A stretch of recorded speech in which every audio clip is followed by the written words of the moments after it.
$225. I'm at 100 now, 125 at 5, anybody even 125. 100 and 125 at 5, anybody even 125. 16 people, 125, anybody throw in $25 if I shut up.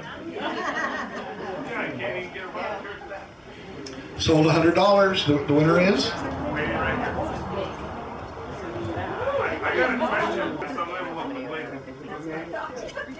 Let's go, let's go. I just want to make sure we didn't miss out.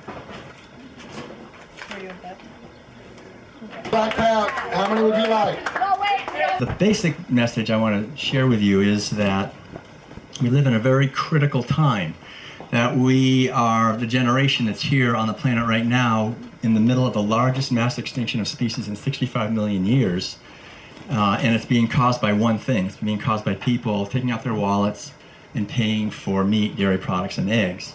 And that whole gigantic, industrialized killing machine that we put into place is driven by our actions as citizens of this country and of this world. You brought any snacks?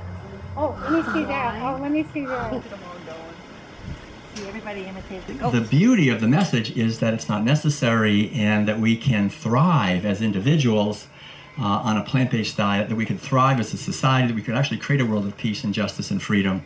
The only thing we have to do, actually, is to begin to question the official stories of our culture, which can be the hardest thing to do in some ways, because questioning the official stories of our culture is actually in many ways questioning my own mother, my own father, my minister or priest or rabbi, the governmental authorities, McDonald's and Burger King, which are just bombarding us with ads every day showing us that it's natural and normal and right and American to be eating meat and dairy products and so forth.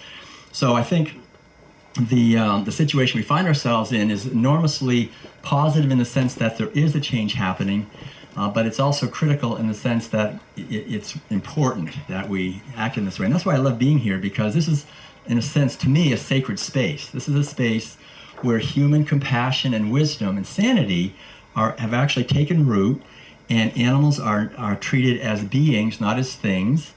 And each one is an individual, and each one is seen to have a unique personality and to have unique emotional yearnings and drives. And it's very obvious that they interrelate with each other in complex ways, that they naturally form social groupings that are meaningful for them, that they are as meaningful for them as mine are to me, and that their happiness and that their interests are as important to them as mine are to me. And we can see that here. And I think when we get to know the animals as individuals and also as participants in social groups, we begin to see that for us to devastate that, to destroy them, to harm them, to confine them, and to steal their purposes, to steal their babies, to steal their lives, to steal their time, to steal their milk, steal their eggs, steal everything, we end up doing the same thing to ourselves. When we steal the purposes of others, we lose our own purpose. When we steal the freedom of others, we definitely lose our own freedom. And when we steal and violate the basic integrity of others, we do the same thing to ourselves.